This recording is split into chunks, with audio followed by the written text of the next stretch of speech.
Hello guys! Hello! This is for water sign, Pisces, Scorpio, and Cancer.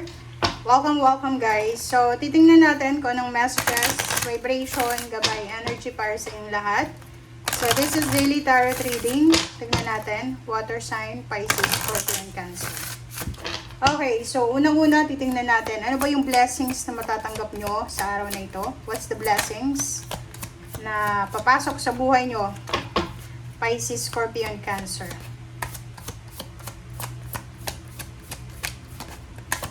Okay. Kumuha tayo dito ng tatlo kasi tatlo naman kayong zodiac sign. So, whatever man dito ang blessings na yan, possible niyang makuha yan lahat. O, wala. Okay. First card natin is a blessing to ease loneliness and bring companionship. Wow! For 0, stability. What else?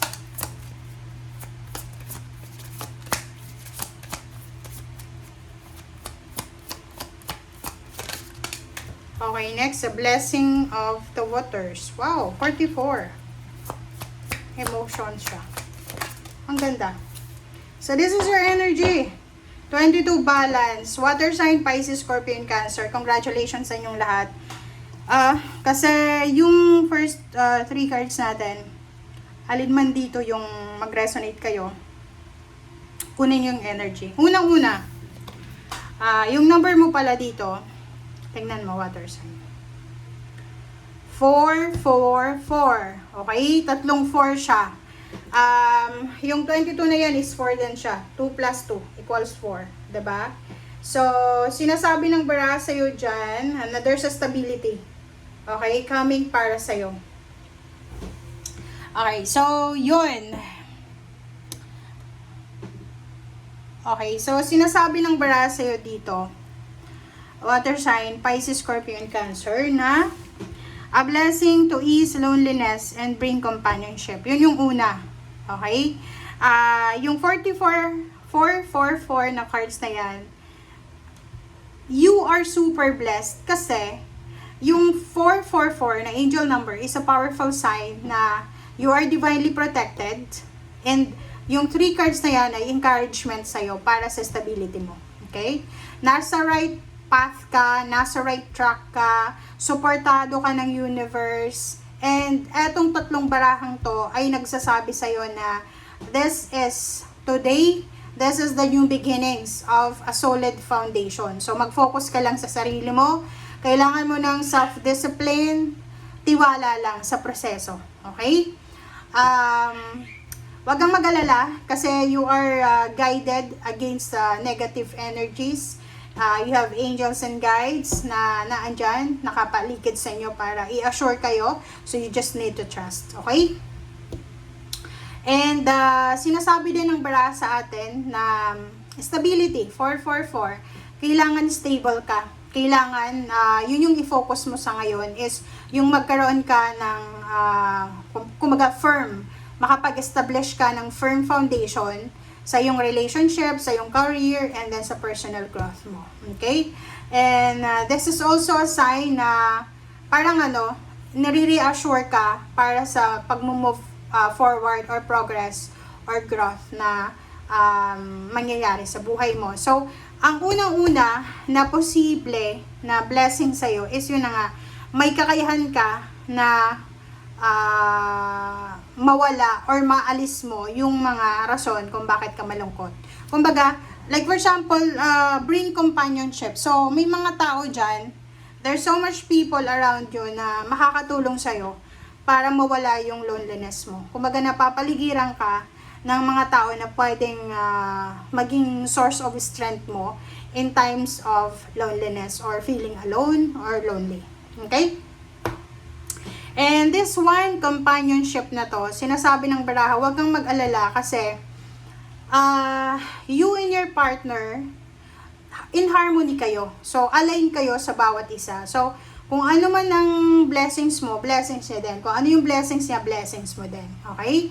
And since stability yung 444 na yan, sinasabi ng barahan na kailangan na wag na nating masyadong pansinin yung nakaraan, mag-focus tayo sa now, and then kailangan natin na mag-invest sa ating future, mag-build tayo ng stability sa ating buhay simula ngayon.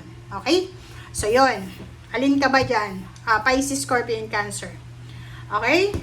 Malungkot ka ba? Ito naman is a blessing of the waters. So, you are blessed. Sabi ko nga dito, you are blessed sa pagkakaroon ng kaibigan, pamilya, parang ganon. So, wala kang dapat na aalalahanin. And dito naman sa card na to, blessing ka sa kung ano man na plano mo sa buhay. 'Di ba? May mga plano kayo, and lahat ng plano nyo ay posibleng mangyari yan, matupad yan. So, you're blessed. Kung halimbawa gusto mong lumipat ng trabaho, lumipat ng bahay, mag-travel, relocation, movement, you are blessed sa pupuntahan mo. Okay? Huwag kang matakot. Alright, so let's check. Okay, wait lang guys.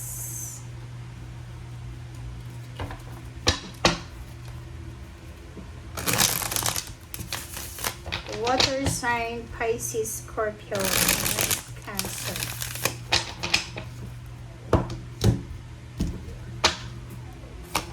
Alright, first card, 7 of Cups.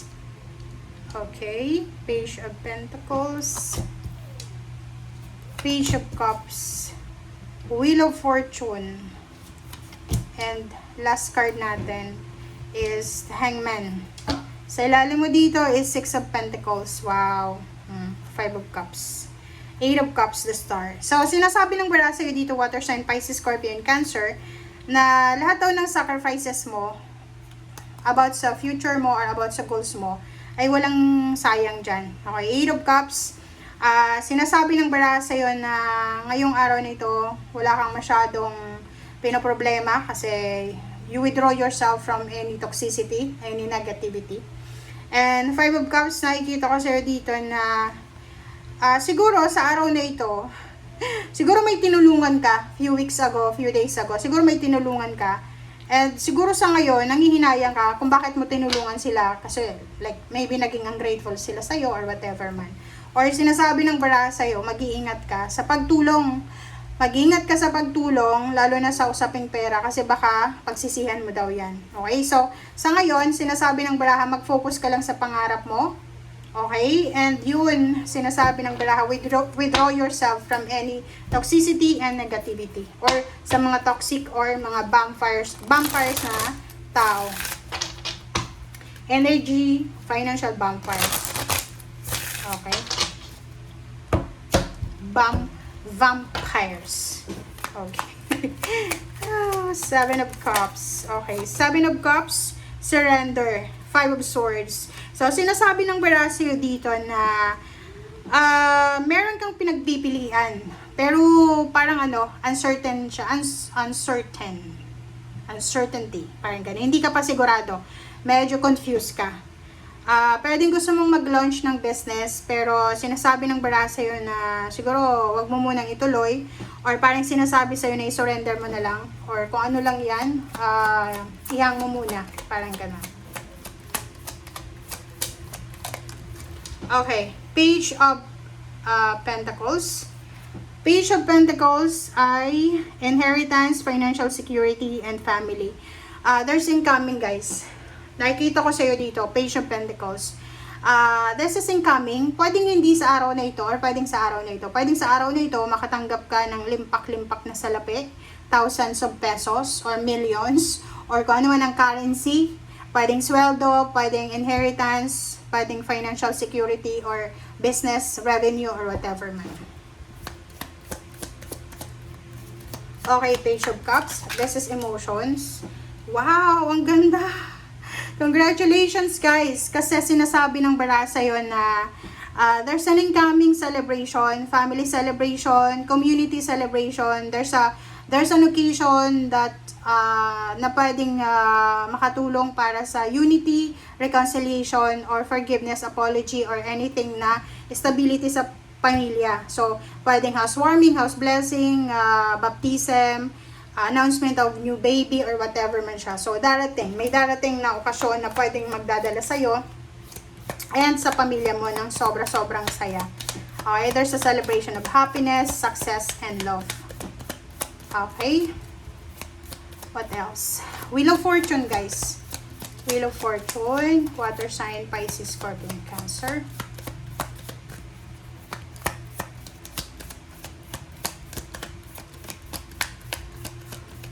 Okay, ba't walang lumalabas?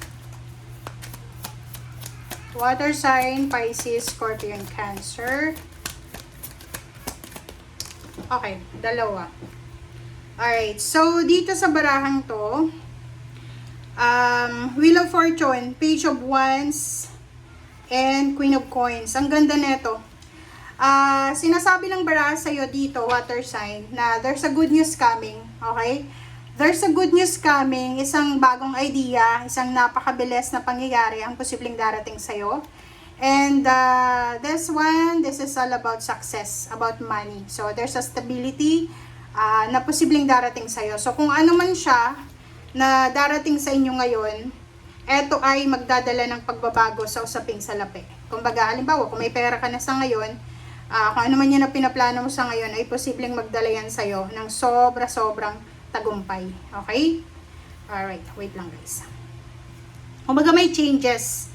Sa usaping finances mo, hanapin ko lang kasi parang today is Cancer in Mercury. Let me check guys. Okay, let me check.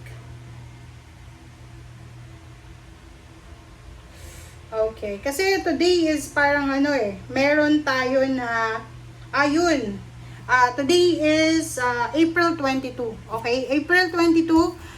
Yung parang Wheel of Fortune, this is change or transformation. So, yung moon, yung buwan, ay magme-met siya sa Jupiter. Okay? So, sinasabi ng barahan na to na ito yung powerful moment na pwedeng magdala ng shift. Shift siya, 'di ba? Wheel of Fortune, shift sa buhay ng tao. Yung swerte mo ay pataas ang pataas, level up yung swerte mo. And yung mood mo din, emotional mo, ay magiging maganda. So, yun yung sinasabi ng baraha. Okay. Okay, and last card natin is the Hangman.